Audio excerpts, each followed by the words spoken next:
వైజాగ్ వస్తే cinema block buster అనిపిస్తోందంటున్నారు నటి సమంత. శుభం ప్రీ రిలీజ్ ఈవెంట్ లో మాట్లాడిన ఆమె మళ్లీ శుభం సినిమాతో బ్లాక్ బస్టర్ ఇస్తారని ఆశిస్తున్నానన్నారు.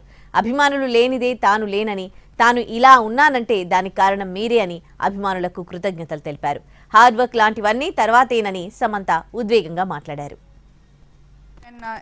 నాకు గుర్తుకొచ్చింది all the many events from Majili గానీ, ఓ బేబీ, రంగస్థలం. ఇక్కడ వస్తేనే బ్లాక్ బస్టరా? సో మళ్ళీ బ్లాక్ బస్టర్ ఇస్తారు అనుకుంటున్నాను. నాకు thank you so much Vizag, you have my heart.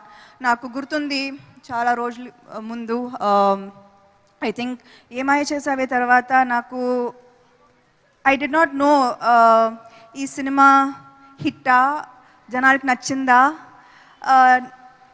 Did you like మీ, నాకు ఏమీ తెలీదు. కానీ ఒకరోజు వైజాగ్ వచ్చాను. I don't know if it was some kind of a mall opening, and అప్పుడు then I saw true love. Airport నుంచి ఓపెనింగ్ దాకా I felt true love, and I feel a very strong connection with Vizag. So thank you so much. ఇంతకుముందు ఏదో చెప్దాం అనుకున్నాను, కానీ మా director energy చూసి ఆయన స్పీచ్ విని నేను మొత్తం మర్చిపోయాను.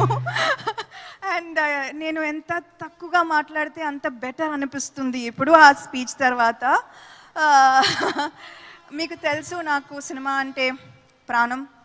ఒక నటిగా, ఒక ప్రొడ్యూసర్గా ఇదే నా అస్తిత్వం.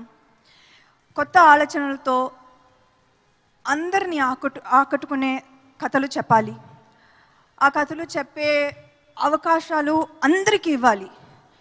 ఇదే నా vision. This is the vision for Tralala productions. So Shubham మిమ్మల్ని నవ్వించి, అల్లరించి, మిమ్మల్ని కాసేపు ఆనందింప చేయాలన్నదే మా కోరిక. సో May 9th మొత్తం ఫ్యామిలీతో పాటు థియేటర్స్కి వెళ్ళి శుభం చూస్తారుగా?